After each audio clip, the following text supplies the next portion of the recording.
So at this point in the process project, you have decided what process you're going to focus on for this particular unit of study. So as we work through this here, the first thing that I want you to consider is your final topic. So between the case study and the show and tell, you have an idea at this point of what it is that you want to actually make.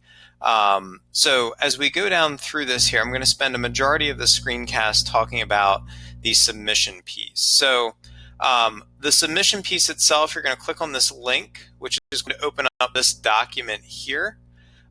This is a Google Slide template. This will get you started. The idea behind this is to create a digital repository of resources that you can use and access when you go to create the actual product that is associated with this particular unit. So moving down through the slides, this rationale slide here, basically on the left-hand side, you're going to explain the process that you are researching. Maybe you're researching plaster casting or perhaps a particular type of ceramic process. So maybe you're doing something like where you're focusing on functional wear, or you're focusing on altered wheel thrown objects. Again, I'm just giving you ideas off the top of my head. On the right-hand side here is your table of contents. So this would either be a particular process or an artist that you found in your research. You're just going to label the title. The title is going to coincide with the artifact here. So if you have artifact 1, let's say you had an artist, let's just do Simon Leach because that's what comes to mind.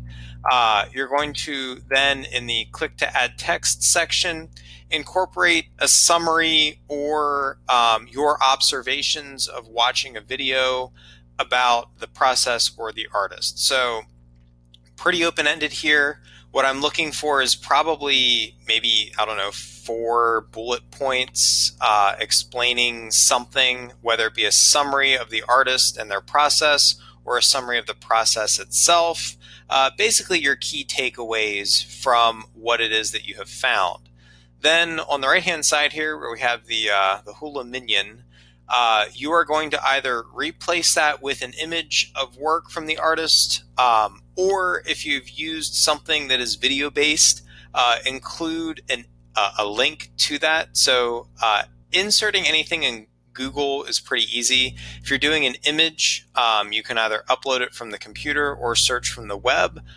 Both of those options work. If you're doing a video, if you click the video icon, this will bring up a search box here for YouTube. So you just type in the name of the video. So maybe if we do like wheel throwing, let's just keep this simple here for the sake of our demonstration.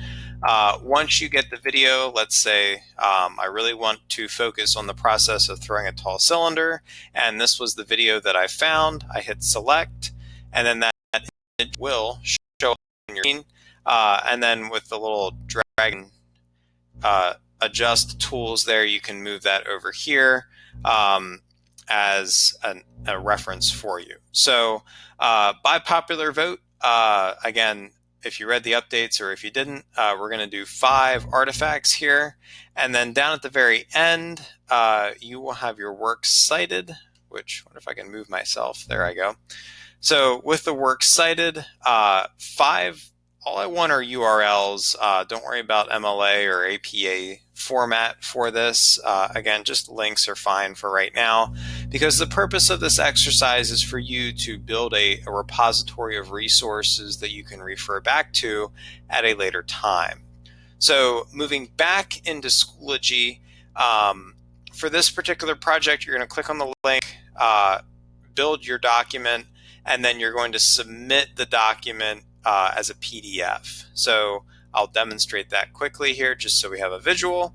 Again, download PDF, and then from that point you'll click on the PDF and that will show up on your desktop or on your downloads, wherever you have your preset, and then from there you'll just go ahead and upload it. So again, just to review, 5 digital resources on a process of your choice based on something relating to sculpture.